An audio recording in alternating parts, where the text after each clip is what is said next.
Adorable baby girls name with nicknames, लड़कियों के खूबसूरत नाम निकनेम के साथ।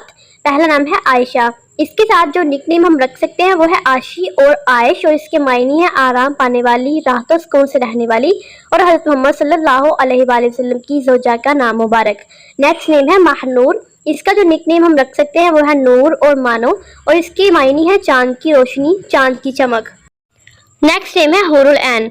हुरुल ऐन को हम प्यार से हूर और ऐनी भी कह सकते हैं, और इसके मायने है हूरों जैसी खूबसूरत प्यारी। नेक्स्ट नेम है सोनिया। इसका निकनेम रखा जा सकता है सोनी और चंदा, और इसके मायने है खूबसूरत और दानिशमंद। नेक्स्ट नेम है रोयना। इसका निकनेम बनता है रानी, और इसके मायने हैं खूबसूरत और शहजादी जैसी।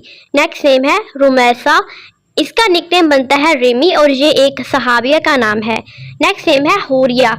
हूरिया नाम के मायने है हसीन, हूर और खूबसूरत प्यारी, और इसका निकनेम है हूर।